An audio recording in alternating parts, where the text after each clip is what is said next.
പക്ഷേ യുവാക്കൾക്കുൾപ്പെടെ പണിയെടുത്ത ആളുകൾക്ക് പദവി കിട്ടിയില്ല എന്നാണ് പറയുന്നത്. ഈ BJP-യിൽ നിന്നുൾപ്പെടെ വന്ന സന്ദീപ് വാര്യർക്ക് പദവി കിട്ടുന്നു, പക്ഷെ ചാണ്ടി ഉമ്മൻ ഉൾപ്പെടെയുള്ള ആളുകൾ പുറത്താണ്. ആ ആക്ഷേപമാണ് പലരും ഉന്നയിക്കുന്നത്. പണിയെടുത്തവർക്ക് പദവി ഇല്ലേ? അല്ലല്ല, അതിപ്പം എല്ലാവർക്കും അവരവർക്ക് അർഹമായ പണി കൊടുക്കുന്നു. പണി കൊടുത്തതാണോ? ചാണ്ടി ഉമ്മന് പണി കൊടുത്തതാണോ? നിങ്ങൾ വലിയ പുള്ളികളാണല്ലോ, നിങ്ങൾ വലിയ പുള്ളികളാണല്ലോ. മടങ്ങി പോവുകയാണ് ചെയ്യുന്നത്. ആരെ? കെ മുരളീധരൻ. അപ്പൊ അങ്ങനെ ജാഥകൾ നയിച്ചു വരുമ്പോൾ അതിന് സംഗമത്തിൽ ക്യാപ്റ്റന്മാരില്ലാത്ത അവസ്ഥ വരുമ്പോൾ അത് എങ്ങനെ ഒരു പ്രതിപക്ഷമായിട്ട് മാറും? അല്ലത്, അത് ഇതെല്ലാം നിങ്ങൾ ഉണ്ടാക്കുന്ന പ്രശ്നമല്ല. പറയട്ടെ, ഇതെന്ന് പറയുന്നത് ഇതൊക്കെ ചെറിയ ചെറിയ കാര്യങ്ങൾ നിങ്ങൾ വലുതാക്കി മാറ്റുകയാണ്. മനസ്സിലായോ? വലുതാക്കി മാറ്റുകയാണ്. അങ്ങനെയുള്ള പ്രശ്നങ്ങളൊന്നും കോൺഗ്രസ് പാർട്ടിയിൽ ഇല്ല. പിന്നെ കോൺഗ്രസ് പാർട്ടി വലിയ ഒരു വിശാല പാർട്ടിയാണ്, ജനാധിപത്യ പാർട്ടിയാണ്. വ്യത്യസ്ത അഭിപ്രായങ്ങളൊക്കെ കാണും. എനിക്കുണ്ട് വ്യത്യസ്ത അഭിപ്രായം, അതൊക്കെ പറയും. എന്നാലും ഞങ്ങളുടെ ഇടയിലും ഒരു പ്രശ്നമില്ല. ഞങ്ങളുടെ പുനഃസംഘടന കഴിഞ്ഞല്ലോ. അപ്പോഴത് കഴിഞ്ഞു കഴിഞ്ഞാൽ പിന്നെ അത് പൂർണ്ണമായി സ്വീകരിക്കാനുള്ള അത് പ്രഖ്യാപിക്കും. സെക്രട്ടറിമാരെ ഞാൻ മനസ്സിലാക്കുന്നത് സെക്രട്ടറിമാരെയും പ്രഖ്യാപിക്കും, അതുപോലെ എക്സിക്യൂട്ടീവ് അംഗങ്ങളെയും പ്രഖ്യാപിക്കുമെന്നാണ് ഞാൻ മനസ്സിലാക്കുന്നത്. പക്ഷെ അതിനെക്കുറിച്ച് പറയേണ്ടത് KPCC പ്രസിഡന്റാണ്. അത് പറയേണ്ടത് KPCC പ്രസിഡന്റ്. അതൊന്നും എനിക്ക് പറയാൻ പറ്റത്തില്ല. ഇങ്ങനൊരു സർക്കാരുമായി അവസാന ഒരു പോരാട്ടത്തിലേക്ക് പോകുന്ന സമയമാണല്ലോ. തദ്ദേശ ഇലക്ഷൻ വരുന്നു, മറ്റ് ഇലക്ഷൻ വരുന്നു. ഈ സമയത്ത് ഇതാകാമോ കോൺഗ്രസ് ചർച്ചയാകേണ്ട വിഷയം? പ്രധാനമായി ഒരു യാത്ര നടത്തുമ്പോൾ അവസാന നിമിഷം സംഗമത്തിന്റെ ശോഭ കെടുകയാണ്. ജനാധിപത്യ പാർട്ടിയിൽ എല്ലാ വിഷയവും ചർച്ചയാകും. അതുകൊണ്ടൊന്നും ഒരു കുഴപ്പമില്ല. എന്നാലും ഇതൊക്കെ നിങ്ങൾ പറയും. പക്ഷെ ഞങ്ങൾ ഒരുമിച്ച് നിന്ന് ഇലക്ഷനെ നേരിടും. നിങ്ങൾക്ക് ആർക്കും ഒരു സംശയം വേണ്ട. അങ്ങനെ ഒരു ജാഥ നയിച്ച് മുന്നോട്ട് വരുമ്പോൾ പെട്ടെന്ന് ക്യാപ്റ്റനെ കാണാതായ എന്താ അവസ്ഥ? ശരി, അതെന്തൊരു ചോദ്യം. അദ്ദേഹത്തിന് വലിയ അത്യാവശ്യം ഉണ്ടായിട്ട് അദ്ദേഹം പോയതായിരിക്കും. അത് നിങ്ങൾ പറഞ്ഞു. ഞാനിപ്പോ ഈ മീറ്റിംഗ് നേരത്തെ ഇറങ്ങിപ്പോകുന്നു. നിങ്ങൾ എന്നിട്ട് പറയാ കുര്യൻ പിണങ്ങിപ്പോയെന്ന് പറഞ്ഞാൽ വളരെ പക്വതയോടെയാണ് ഇതിന് മറുപടി പറയുന്നത്. നമ്മൾ ചോദിക്കുന്നത് നമ്മുടെ ചോദ്യമാണ്. പക്ഷെ ഇത് പ്രതിപക്ഷ നേതാവെന്ന് പറയുന്ന അതിന്റെ ഒരു ക്യാപ്റ്റനായ ആളോട് ചോദിക്കുമ്പോൾ അയാൾ ക്ഷുഭിതനായി പോവുകയാണ്. പുനഃസംഘടനയുമായി ബന്ധപ്പെട്ട ചോദ്യങ്ങൾക്ക് മറുപടി ഇല്ലെന്നാണ് പ്രതിപക്ഷ നേതാവ് പറയുന്നത്. അത് നല്ല കാര്യമല്ലോ. അല്ല, മറുപടി ഇല്ല എന്നുള്ളത് നിങ്ങൾക്ക് നല്ല വാർത്തയല്ലോ. പ്രതിപക്ഷ നേതാവ് എന്ന് പറഞ്ഞാൽ എതിരില്ലെന്നല്ലേ അതിനർത്ഥം? കോൺഗ്രസിന്റെ വിഷയം കോൺഗ്രസ് നേതാക്കളല്ലേ ചോദിക്കേണ്ടത്. അപ്പൊ അതിന് ഉത്തരം പറയുക, അല്ലെങ്കിൽ അതിനോട് കോൺഗ്രസ്സുകാരെല്ലാം ഉത്തരം പറയുന്നുണ്ട്. കോൺഗ്രസിനെ പോലെ ചോദ്യങ്ങൾക്ക് ഉത്തരം പറയുന്ന ഏതെങ്കിലും പാർട്ടി ഉണ്ടോ?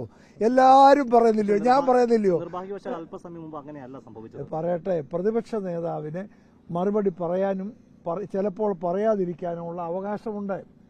അത് യുക്തമായിട്ടുള്ളത് പുള്ളി ചെയ്യുന്നു.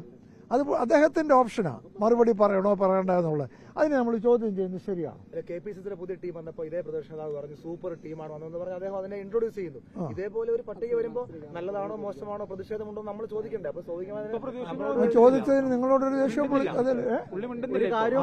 ധൃതി വെച്ച് പോയതായിരുന്നല്ലേ പുള്ളിക്ക് മേലെ ഇതുപോലെ ചോദിച്ചേക്കരുതെന്നാ പറഞ്ഞത്. ചോദ്യങ്ങൾക്ക് മറുപടി ഇല്ലെന്നാ പറഞ്ഞു. എന്താണോ പറഞ്ഞത്? അതൊരു നല്ല മറുപടി അല്ലയോ? മറുപടി ഇല്ല എന്നുള്ളത് അതല്ലേ? മറുപടി ഇല്ല എന്നുള്ളത് നല്ലൊരു മറുപടിയാ. നിങ്ങൾക്ക് അതോടുകൂടെ കിട്ടിയില്ലയോ? കിട്ടേണ്ടതില്ല. നല്ല മറുപടി അല്ലയോ? മറുപടി ഇല്ല, അതൊരു മറുപടിയല്ലേ? അല്ലയോ? അതിനകത്തെല്ലാം ഉണ്ടല്ലോ. നല്ല മറുപടിയാ. അത് നല്ല മറുപടിയാ. ഈ പുനഃസംഘടന അങ്ങ് സംതൃപ്തനാണോ?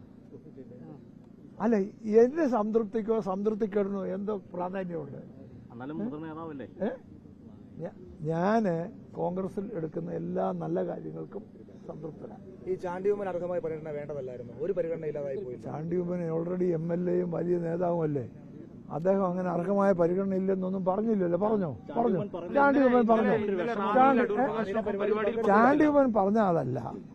ചാണ്ടി ഉമ്മൻ പറഞ്ഞ അബിൻ വർക്കിക്ക് അർഹതയുണ്ടെന്ന് പറഞ്ഞതേ ഉള്ളൂ.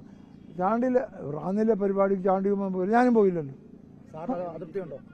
ഗൗരവമുള്ള കാര്യം സാർ പറഞ്ഞിരുന്നു. അതായത് ചാണ്ടിയമ്മനോട് പറയാതെ പദവിയിൽ നിന്ന് മാറ്റിയത് ഒന്ന് പറഞ്ഞിരുന്നെങ്കിൽ നന്നായിരുന്നു. ആ വിഷമമാണ് ചാണ്ടിയമ്മ പങ്കുവെക്കുന്നത്. അത് അങ്ങനെയാണല്ലേ ചാണ്ടിയമ്മ പറയുന്നത്. അപ്പൊ വാസ്തവത്തിൽ അതൊരു പോയിന്റാണ്. എന്നെ ഇപ്പൊ ഒരുപാട് പലപ്പോഴും ഇപ്പൊ ഈ ഞാൻ എന്ന് തുടങ്ങിയാണെന്നറിയാം, ഒരു 10 വർഷം മുമ്പ് തുടങ്ങിയതായി പണി. ഇതിനിടെ പല പദവിയിൽ നിന്ന് മാറ്റി. ഒന്നും എന്നോട് ആരും മാറ്റുന്ന കാര്യം എന്നോട് പറഞ്ഞിട്ടില്ല.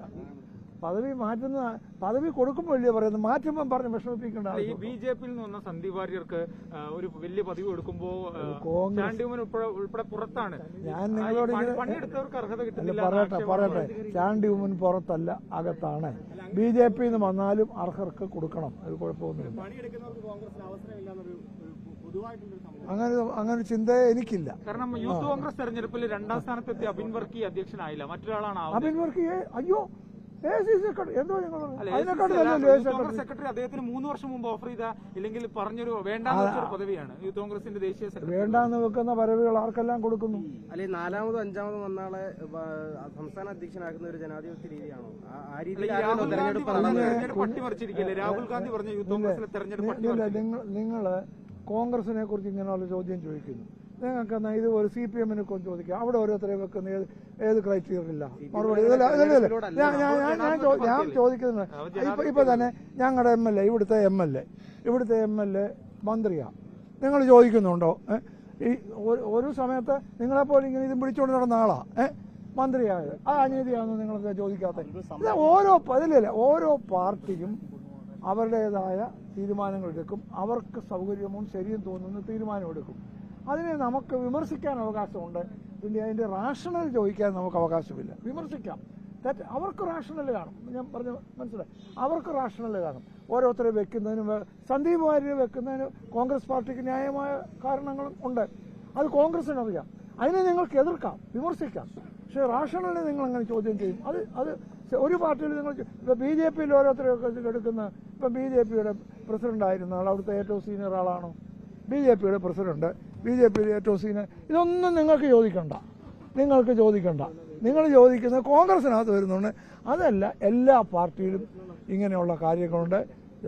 എല്ലാ പാർട്ടിയിലും ഇത്തരം തീരുമാനങ്ങൾ വരും. ആ തീരുമാനത്തിൻ്റെ എല്ലാ റാഷണൽ ചോദിക്കാൻ പറ്റത്തില്ല, ചോദിക്കാൻ അവർ പറയത്തുമില്ല. അതാണ്. M.V. ഗോവിന്ദനെ എടുത്ത് ഏത് ക്രൈറ്റീരിയനാണ് ചോദിച്ചാൽ E.P. ജയരാജനെ എടുക്കാഞ്ഞതിൽ E.P. ജയരാജൻ മോശമായിട്ടാണ് എടുക്കാഞ്ഞത്? അല്ലല്ലോ. അപ്പോൾ അതിൻ്റെ റാഷണൽ അവർ തീരുമാനിക്കും. അതുപോലെ കോൺഗ്രസ് പാർട്ടിക്ക് ഒരു റാഷണലുണ്ട്. അതായത് നിങ്ങൾക്കതിനെ വിമർശിക്കാം, അതിലെനിക്കൊരു എതിരാദ്യമില്ല. അത് തെറ്റാന്ന് പറയാം, കോൺഗ്രസ്സുകാർക്കും പറയാം തെറ്റാണ്. പക്ഷേ കോൺഗ്രസ് പാർട്ടിക്ക് ഒരു റാഷണൽ കാണും. അതവർക്ക് വിട്ടുകൂടെ. അത്രേ ഉള്ളൂ.